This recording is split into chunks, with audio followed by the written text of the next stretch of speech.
Bahujan Samaj party की supremo Mayawati ने जो फैसला लिया है उससे राजनीति में, खासतौर से उत्तर प्रदेश की राजनीति में किसको फायदा होगा और किसको नुकसान, अगर हम इसका विश्लेषण करें, इस पर बात करें तो बहुजन समाज पार्टी की मुखिया मायावती के सबसे पहले फैसले की बात करते हैं कि उनका फैसला क्या था। इससे पहले की वीडियो में इसका जिक्र किया जा चुका है कि बसपा सुप्रीमो मायावती ने लोकसभा चुनाव की तरह इस बार जो उपचुनाव होने जा रहा है और जिस तरीके से सभी राजनीतिक पार्टियां 2027, हालांकि उसमें काफ़ी वक्त है, उत्तर प्रदेश क्योंकि देश का सबसे बड़ा राज्य है और वहां की पॉलिटिक्स पर पूरे देश की नज़रें टिकी रहती हैं, तो 2027 में उत्तर प्रदेश में विधानसभा चुनाव होगा। लेकिन तैयारियां अभी से शुरू कर दी गई हैं, राजनीतिक पार्टियां अभी से अपनी गोटियां फिट कर रही हैं और उससे पहले जो 10 सीटों पर उपचुनाव होने जा रहा है, हालांकि अभी इस उपचुनाव की तारीखों का ऐलान नहीं हुआ है, लेकिन आपको मालूम होगा कि उत्तर प्रदेश में 10 सीटों पर विधानसभा उपचुनाव होना है।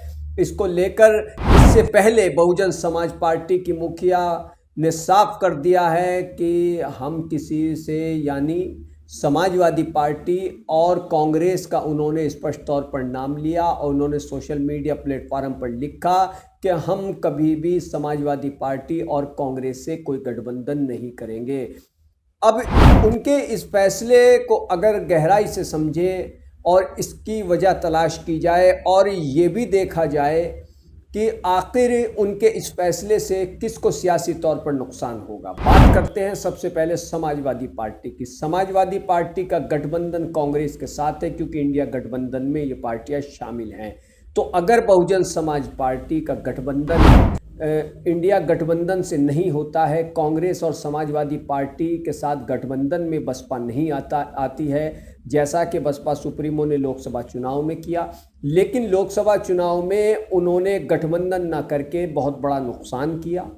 और जो सियासत के जानकार हैं वो ये मानते हैं कि अगर बसपा सुप्रीमो मायावती गठबंधन करने का फैसला लेती तो लोकसभा चुनाव में नतीजे कुछ और ही आते, और अब फिर से उन्होंने उसी फैसले पर अटल रहने का निर्णय लिया है। उन्होंने साफ कर दिया है कि हम किसी से गठबंधन नहीं करेंगे। तो अगर वो अकेले दम पर चुनावी मैदान में उतरती हैं तो ऐसे वक्त में कि जब भीम आर्मी प्रमुख चंद्रशेखर भी सांसद बन चुके हैं और उन्होंने भी अपनी सियासी कुशलता, सियासी योग्यता साबित कर दी है और वो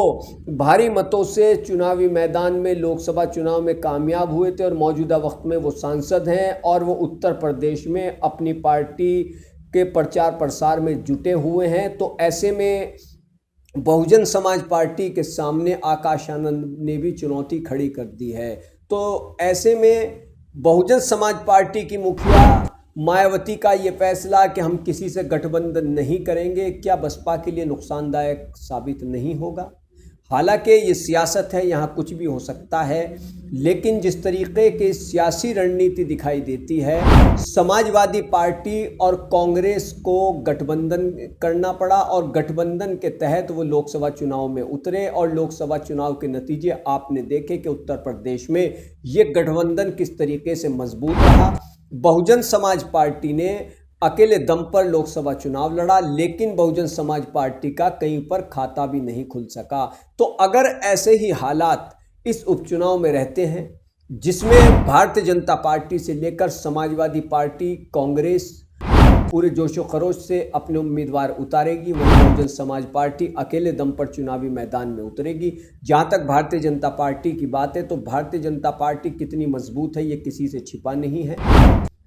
और समाजवादी पार्टी और कांग्रेस का जो गठबंधन है वो भी काफ़ी मजबूत स्थिति में है और पूरे जोशो खरोश में है। उपचुनाव को लेकर भी समाजवादी पार्टी और कांग्रेस ने ये जाहिर कर दिया है, बता दिया है कि हम एक बार फिर से मिलकर के चुनावी मैदान में उतरेंगे। सीट शेयरिंग का जो फार्मूला है उस पर बातचीत हो जाएगी। और जहां तक उत्तर प्रदेश के आगामी चुनाव, जो कि उत्तर प्रदेश का सबसे बड़ा चुनाव होता है विधानसभा चुनाव, उसकी बात है, तो 2027 में वक्त ज़रूर है, लेकिन राजनीतिक गोटियां अभी से फिट होनी शुरू हो गई हैं। जो सियासी मैदान में उतरने वाले लोग हैं उन्होंने अभी से राजनीतिक पार्टियों के सीनियर नेताओं से संपर्क साधना शुरू कर दिया है। ऐसे में बहुजन समाज पार्टी का ये कहना कि हम तो समाजवादी पार्टी और कांग्रेस से गठबंधन ही नहीं करेंगे, तो बहुत लोग ये सोचते हैं कि क्या भारतीय जनता पार्टी के साथ बहुजन समाज पार्टी का गठबंधन होगा, लेकिन अधिकतर इसके चांस कम ही हैं। तो जाहिर सी बात है कि लोकसभा चुनाव की तरह बहुजन समाज पार्टी 2027 के विधानसभा चुनाव में भी अकेले दम पर मैदान में उतरेगी। और उससे पहले जो बहुत जल्दी अब होने वाले हैं उत्तर प्रदेश की 10 विधानसभा सीटों पर उपचुनाव, उसमें भी बहुजन समाज पार्टी अकेले दम पर अपने प्रत्याशी उतारने जा रही है 10 सीटों पर। तो ऐसे में ये देखना बड़ा दिलचस्प रहेगा कि बहुजन समाज पार्टी का ये किसी से गठबंधन ना करने का फैसला कहीं उस पर सियासी तौर पर नुकसानदायक तो नहीं साबित होने जा रहा है। तो कीजिए मानव जगत लाइव को सब्सक्राइब, वीडियो को शेयर कीजिए, कमेंट कीजिए। धन्यवाद।